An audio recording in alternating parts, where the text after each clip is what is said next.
Dale, Blake. Hola, buen día. A continuación voy a presentar un artículo que fue publicado en el British Medical Journal ahora en mayo de 2020 y se trata del tapering de adalimumab en pacientes con artritis reumatoidea que están clínicamente en remisión por largo tiempo, y describe también los resultados del estudio PREDICTA, que es un estudio fase 4. Inicialmente, a ver, no pasa. Dame un segundo que no pasa. Bueno, inicialmente sabemos que actualmente la EULAR y ACR están recomendando que se puede iniciar el tapering de biológicos en pacientes que están clínicamente estables de su artritis reumatoidea por lo menos por más de 6 meses o inclusive hasta un año, y evaluar si estos pacientes a largo plazo el tapering con la posterior disminución progresiva del tratamiento con adalimumab o anti-TNF los puede mantener inclusive en remisión. Todavía no está claro qué tipo de pacientes son los que se benefician de disminuir gradualmente los anti-TNF sin el riesgo de reactivación de la enfermedad. El objetivo de este estudio se trata de investigar la asociación entre la actividad basal de la artritis reumatoidea asociada a la aparición de brotes después del tapering o de la disminución gradual de adalimumab en estos pacientes que están clínicamente inactivos o que están en una remisión sostenida. Este estudio es un estudio fase 4, el PREDICTA es un estudio fase 4 que fue un estudio aleatorizado doble ciego de grupos paralelos que se realizó en 54 centros en Australia, Canadá, Europa y Estados Unidos. Los criterios de inclusión de este estudio eran pacientes que estaban recibiendo adalimumab, que estuvieran clínicamente estables con artritis reumatoidea durante más de 12 meses, y la remisión clínica la definían como un DAS 28 menor a 2.6 por eritro PCR, y estos pacientes inclusive podían tener concomitantemente DIMARS por más de 12 semanas, corticoides orales menos de 10 miligramos por día y uso de antiinflamatorios no esteroideos. Como criterios de exclusión se excluían todos los pacientes que usaran cualquier biológico que no fuera adalimumab, inclusive otro anti-TNF, y que fuera imposible realizar una resonancia con contraste, porque igual el estudio PREDICTA lo que evaluaba era la valoración radiológica por medio de la resonancia magnética de la sinovitis y la osteitis en pacientes que estaban clínicamente inactivos, pero que podría llegar a tener imágenes de actividad a nivel articular por resonancia o ecografía. El estudio, a ver, lo explico mejor acá en esta tabla. El estudio inicial incluyó 151 pacientes, iniciaron la aleatorización 149. Al inicio del estudio se hizo un estudio abierto inicialmente de 4 semanas, en el cual todos los pacientes seguían recibiendo la dosis habitual de adalimumab y se evaluaba si en realidad estaban activos o inactivos para poder entrar después en la randomización final. De la cantidad de pacientes, discontinuaron 26 pacientes por diversos motivos, uno por eventos adversos, la mayoría porque no firmaron el consentimiento y algunos otros por otros motivos. Se terminaron randomizando 122 pacientes que cumplían los criterios de inclusión, que era una remisión clínica por DAS28 eritro o PCR, y se randomizaron en 2 grupos. Un grupo que iba a recibir adalimumab en tapering, el tapering era la dosis habitual, 40 miligramos cada 3 semanas y no cada 2 semanas, y el grupo de control que iba a ser el que no iba a recibir absolutamente nada, solo placebo. Dentro del estudio, dentro de los 100 pacientes bueno, la aleatorización se hizo 5-1 para que pudiera llegar a haber un intervalo de confianza adecuado mayor al 95%, y pudieran dar los resultados adecuados.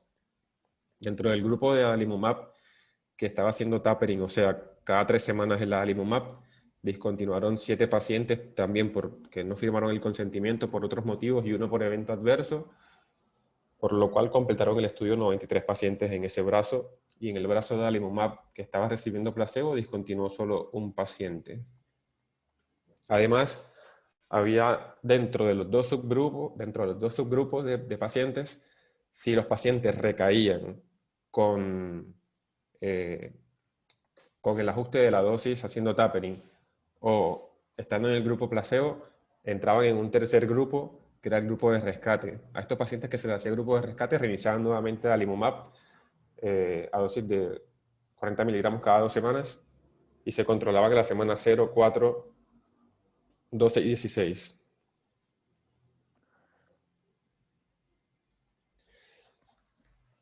Dentro de la tabla 1 se ven los aspectos demográficos y las características basales de los pacientes que se incluyeron en todos los grupos. La mayoría de pacientes eran mujeres, el 75%. Prácticamente todas las que entraron en el grupo final eran personas blancas, alrededor del 98%. Tenían una media de enfermedad de artritis reumatoidea más o menos de 10 años y una media de tratamiento con adalimumab de aproximadamente 3.3 años. Todos los pacientes estaban recibiendo DIMARS asociados, principalmente metotrexato, y se evidencia que no tenían actividad ni por CDAI ni por DAS28. Todos los pacientes estaban por debajo de 2.6.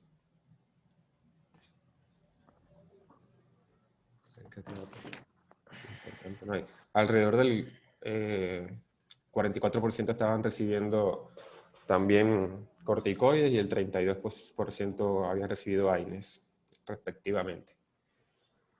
En este gráfico podemos evaluar lo que básicamente estaba buscando el estudio, era en el gráfico A la probabilidad de flare o de reactivación de los pacientes a medida que iban avanzando las semanas.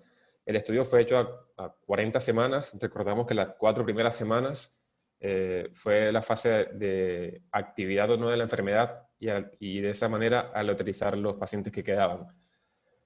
Cuando ya se aloterizaron los pacientes a los dos grupos, se determinó si en el grupo de tapering o en el grupo placebo, cuánto tiempo demoraban en iniciar la reactivación si se reactivaban estos pacientes.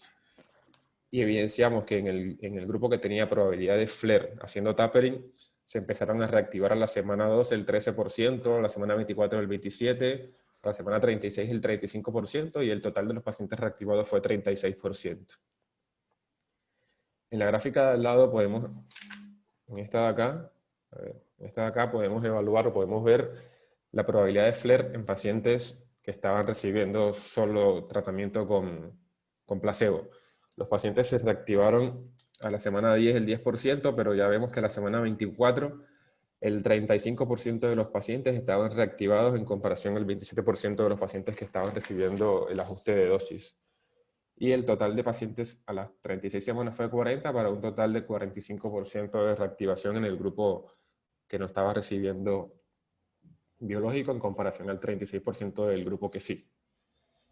Después en el grupo de los pacientes que se integraron al tercer grupo, que fue los pacientes que se rescataron y reiniciaron nuevamente su medicación habitual, podemos evaluar que el 63% de los pacientes que reiniciaron nuevamente la dosis habitual de adalimumab tuvieron rescate, mientras que el 50% de los pacientes que tuvieron el flare también y que no estaban recibiendo biológico, también se evitó que continuara la reactivación de la enfermedad. Este gráfico nos demuestra cuáles fueron las características que se asociaron a mucha mayor actividad o la predisposición más importante a que estos pacientes entraran en reactivación de la enfermedad, siendo las características más importantes que las comorbilidades de los pacientes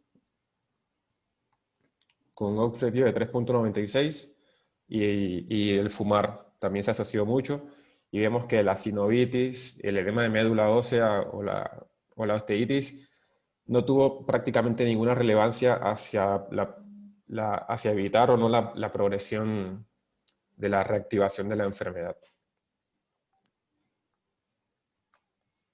Además, el uso también previo de DIMARS o de algún otro biológico, el no uso también predispuso a mayor actividad de la reactivación. Con respecto al porcentaje de pacientes que se mantuvo clínicamente estable o que no se reactivó por DAS principalmente, por DAS 28 litros, tenemos que el 86% de los pacientes que no reactivaron, es decir, que de los que no entraron al tercer grupo de la recuperación, el 86% de los pacientes mantuvo la remisión clínica estable a pesar del ajuste de la dosis y el tapering, siendo similar el grupo placebo, con el 84%, esto por DAS 28. Es decir, los pacientes que no se reactivaron o que no se iban a reactivar en los dos grupos, inclusive haciéndole tapering o suspendiendo el biológico, no se reactivaron de la misma manera en ninguno de los dos grupos. Con respecto a la incidencia de eventos adversos, hubo 4 eventos adversos serios durante todo el estudio. Describen los autores que ninguno se relacionó con problemas de la droga, con actividad de la droga, si no lo asumieron por otras causas, como por ejemplo un ACV, una filtración auricular y una infección, una neumonía, que fueron los principales. Después describen que no hubo infecciones oportunistas, que fue lo más relevante, no hubo tuberculosis, aparentemente no hubo malignidad, no hubo linfoma y no hubo muertes en ninguno de los grupos. Bueno, como sabemos que actualmente se está evaluando la probabilidad o no de hacer tapering en pacientes que están recibiendo biológicos y más en el contexto de Latinoamérica, me refiero al contexto económico de Latinoamérica, se podría llegar a evaluar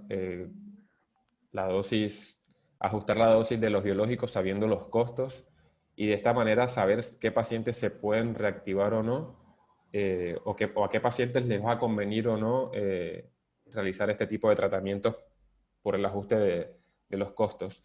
El estudio PREDICTRA demostró que la disminución gradual de alimumab fue una opción variable para un subconjunto total de pacientes del 64% de pacientes que estaban en remisión profunda, pero lamentablemente no discrimina qué tipo de pacientes o principalmente el tipo de comorbilidades o asociaciones que predisponen a los pacientes, al otro subgrupo de pacientes, a reactivarse. Otro dato relevante que definen, que lo muestro acá en la tabla, y es que los pacientes que están haciendo tratamiento con el tapering versus los que estaban recibiendo placebo, reactivaban mucho más rápido. Los pacientes que recibían placebo y se reactivaban mucho más que los pacientes que estaban haciendo tapering. Y también recuperaban mucho más rápido la estabilidad de la enfermedad, los pacientes que venían previamente recibiendo biológicos que los que no. También es algo que se rescata en el estudio. Bueno, básicamente la importancia del estudio se basa en eso, en evaluar si el tapering o no del tratamiento con biológicos se puede hacer y evaluar en qué tipo de pacientes lo podríamos intentar para evitar reactivaciones a futuro. Gracias. Bueno, muchas gracias, Blay. Interesante el artículo y plantea 2 temas que son de la práctica habitual. El tema del tapering de biológicos en los pacientes con remisión y por otro lado, si una imagen en un paciente en remisión, sin sinovitis clínica, la imagen podría aportar algo para ver o predecir la posibilidad de recaída. No sé si alguien quiere hacer algún comentario o algo sobre el artículo. Diana. Sí, 2 cositas. Primero, cuando uno habla de reducción gradual, en este tipo de drogas uno habla de espaciamiento de la droga, ¿no? Porque claro, sí. Uno no podría... igualmente Blade estuvo re bien, muy claras las imágenes, así que felicitaciones. se llama reducción gradual, pero en el caso del adalimumab, uno lo que va a hacer es espaciar, que en nuestro país muchas veces lo hace la obra social no dándole la medicación y viendo que en una de esas uno lo pasa cada 20 días o cada mes, y el paciente igual responde. Eso por un lado, y por otro lado, bueno, lo que marcó Diego, de la importancia de cuál es el rol del edema óseo para definir un tratamiento, y otra cosa que se ve bastante bien en la primera imagen que vos pusiste, es el tema, no, perdón, no en la primera, en la tabla demográfica. En esta, cuando ustedes ven el porcentaje de pacientes que valorando el DAS28, con DAS28, con SEDAI y con SDAI, siempre el DAS28, la remisión con DAS28 es menos estricta, ¿no? Que eso sabemos que ocurre, y por eso uno trata de buscar otras escalas para asegurarse en qué nivel está el paciente, ¿no? Que es el SEDAI o el SDAI, ¿no? Como opciones para ver si el paciente está o no en remisión, y que son re fáciles de hacer, que en una de ellas no hace falta eritro, así que es bueno tenerlas presentes. Bueno, no sé si alguien quiere comentar algo más. Una cosita solamente, Diana, ¿cómo estás?